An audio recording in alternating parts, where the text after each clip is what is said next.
आज की वीडियो में आप बात करेंगे हम हमल के दौरान पेश आने वाले एक बहुत ही अहम मसले के बारे में।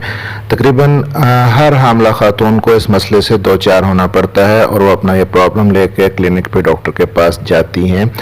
बैकएक इन प्रेगनेंसी यानी कि हमल के दौरान कमर में दर्द होना।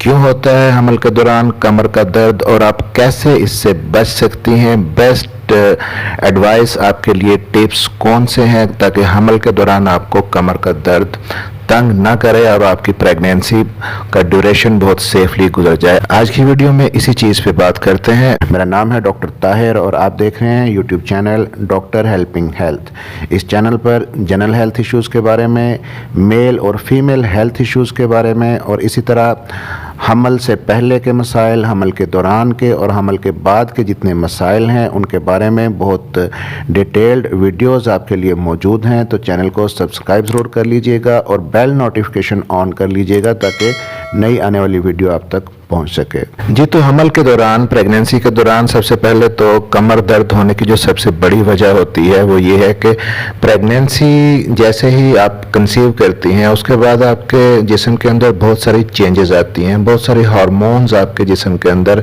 ऐसे बनते हैं जो आगे चलकर आपकी प्रेगनेंसी को आसान बनाते हैं।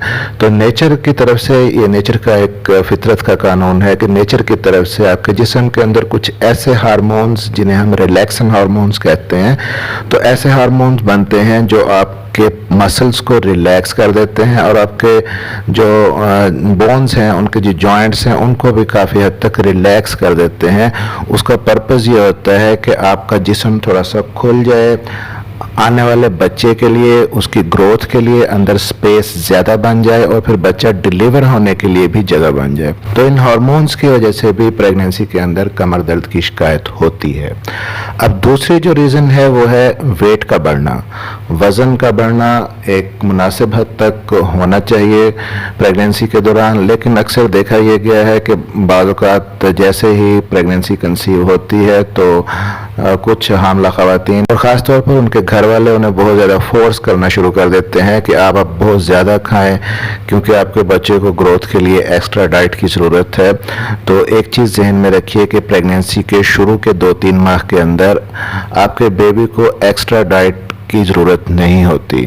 जितना कुछ माँ रूटीन के अंदर खा रही है उसको उसी डाइट पे चलना चाहिए। अपनी डाइट को थोड़ा बेहतर बना लें, अच्छे न्यूट्रिएंट्स अपनी डाइट के अंदर शामिल कर लें। लेकिन अगर आप बहुत ज़्यादा खाना शुरू कर देती हैं तो आप एक्सेसिव वेट गेन कर लेती हैं और वज़न बहुत ज़्यादा बढ़ने की वजह से आपकी कमर पे स्ट्रेच पड़ता है, खिंचाव पड़ता है कमर के मसल्स पे और उसकी वजह से कमर का दर्द होता है। बाज़ औक़ात तो सिचुएशन इसके बरक्स भी होती है क्योंकि हमल के शुरू के दिनों में बाज़ औक़ात नौज़िया, वोमिटिंग जैसी शिकायत होती हैं। हमल के दौरान जो उल्टी मतली की शिकायत होती है जिसकी वजह से जो एक्सपेक्टेड मदर है वो कुछ भी खा पी नहीं सकती, जो भी आप खाती हैं वो फ़ौरन उल्टी मतली से निकल जाता है।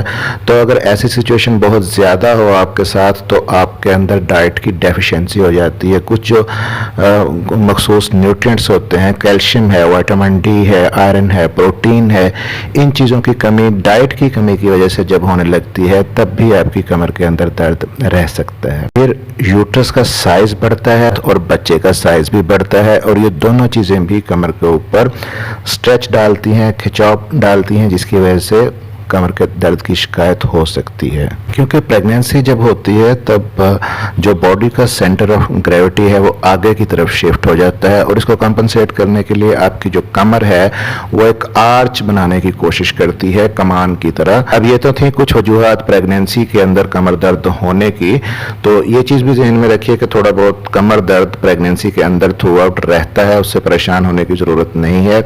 लेकिन अगर कमर दर्द के साथ साथ आपको पेट के निचले हिस्से में भी दर्द होता है और साथ साथ आपको ब्राउन डिस्चार्ज या ब्लीडिंग की भी शिकायत है, तब आपको फ़ौरन अपने डॉक्टर से चेक करवाना चाहिए कि कहीं ऐसा ना हो आपके अंदर इन्फेक्शन हो रहा हो और उस इन्फेक्शन की वजह से आपको कमर का दर्द हो रहा हो।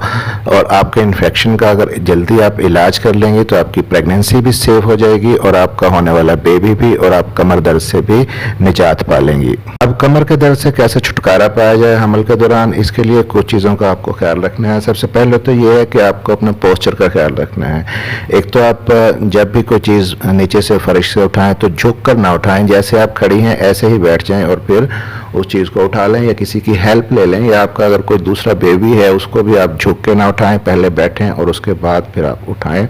और लेटते वक्त और बैठते वक्त अपने पोस्चर का बहुत ज़्यादा ख्याल रखें। जब भी आप कोई काम वगैरह करें तो ऐसी चेयर पे बैठें जिसके आर्म्स हों आपके बाजुओं को सपोर्ट देने के लिए और आपकी बैक को सपोर्ट देने के लिए चेयर की बैक भी हो। उसके अलावा एक छोटा सा स्टूल रख लें आप चेयर के पास और उसके ऊपर अपने पाँव रखें। फिर जब आप लेटें तो लेटते वक्त कोशिश करें कि सीधा ना लेटें। शुरू के 2-3 माह तो सीधा अगर लेटती भी हैं तो कुछ ज़्यादा रिस्क नहीं है, लेकिन जब आपकी प्रेगनेंसी आखिरी महीनों के अंदर या छठे 7वें महीने के अंदर डेवलप हो जाती है, उस वक्त सीधा लेटने से आपके बेबी को भी नुकसान हो सकता है और आपको कमर दर्द की शिकायत भी ज़्यादा रह सकती है। तो फिर आइडियली आप लेटरल पोजीशन के अंदर लेटें, यानी कि दाएं करवट पे या बाएं करवट पे आप लेटें, और उसके बावजूद आप फिर अपनी कमर की साइड पे एक पिलो रख लें या कुशन रख लें ताकि आपकी कमर को कुछ ना कुछ सपोर्ट रहे अगर आप करवट भी थोड़ी बहुत बदलें तो। दूसरी जो रीज़न थी वेट का बहुत ज़्यादा बढ़ जाना, तो प्रेगनेंसी के अंदर एक वेट गेन होना चाहिए हामला ख़वातीन के अंदर। अगर नहीं वेट बढ़ता तो ये भी एक हेल्दी हमल की निशानी नहीं है। तो हमल के दौरान कितना वज़न बढ़ना चाहिए इस पर भी एक वीडियो मैंने बनाई हुई है जिसका लिंक मैं ऊपर आई बटन में और नीचे डिस्क्रिप्शन में दे रहा हूँ, ताकि आप जान सकें कि हमल के दौरान आपको अपना वेट कहाँ तक मेंटेन रखना है और कितना बढ़ने देना है। अब नेक्स्ट चीज़ आ जाती है जी कैल्शियम और विटामिन डी के सप्लीमेंट्स, क्योंकि हमल के दौरान इन दोनों चीज़ों की रिक्वायरमेंट आपकी बॉडी में बहुत ज़्यादा बढ़ जाती है। तो आप अपने डॉक्टर के मशवरे से कैल्शियम और विटामिन डी के सप्लीमेंट्स लाजमी लेना शुरू कर दें। इसके अलावा कुछ बेल्ट्स भी मिलते हैं जो आप लगा सकती हैं प्रेगनेंसी के लिए। वो बेल्ट्स आपकी कमर को गर्माइश देते हैं जिससे आपको कुछ ना कुछ कमर दर्द को फाका हो जाता है। फिर अगर आप शूज़ पहने तो हाई हील बिल्कुल भी ना पहने, फ्लैट शूज़ पहने ताकि आपकी कमर पे स्ट्रेच कम से कम आए। इसके अलावा एक्सरसाइज हल्की फुल्की वॉक करना, एक्सरसाइज करना या योगा करना, ये भी प्रेगनेंसी के अंदर कमर दर्द को रिलीफ देता है। अब एक्सरसाइज अगर तो आप को कोई प्रेगनेंसी की ऐसी अलार्मिंग कोई सिचुएशन है कि आपके डॉक्टर ने आपको बेड रेस्ट एडवाइस किया है, तब आप अपने डॉक्टर के मशवरे के बगैर बिल्कुल भी एक्सरसाइज ना करें। और अगर आपको कोई ऐसी सिचुएशन नहीं है कि आपको मना नहीं है तो आप किसी अच्छे फिजियोथेरापिस्ट से कंसल्ट करके या योगा इंस्ट्रक्टर से कंसल्ट करके आप प्रेगनेंसी के दौरान एक्सरसाइज अगर करती रहेंगी तो आपके कमर के दर्द को बहुत ज़्यादा अफाका रहेगा। फिर आप अपनी बैक का मसाज करवा सकती हैं। कमर का मसाज किसी भी ऑयल से आप कमर का मसाज करवा सकती हैं। मसाज करवाने से कमर के मसल्स रिलैक्स रहेंगे और आपके कमर के अंदर खिंचाव कम होगा और दर्द की शिकायत भी कम होगी। अगर ये सारी चीज़ें फॉलो करने के बावजूद दर्द को अफाका नहीं मिलता तो कुछ लगाने वाली दवाइयाँ, कुछ पेन किलर लोकल एनाल्जेसिक होते हैं जो आप मुख्तलिफ जेल्स की शक्ल में बाज़ार से मिल जाती हैं, तो वो आप अपनी कमर पे उनका मसाज करवा सकती हैं जिनसे आपको पेन को रिलीफ मिल जाता है। फिर आप कोशिश करें कि धूप में ज़रूर बैठें क्योंकि धूप बहुत अच्छा सोर्स है विटामिन डी का।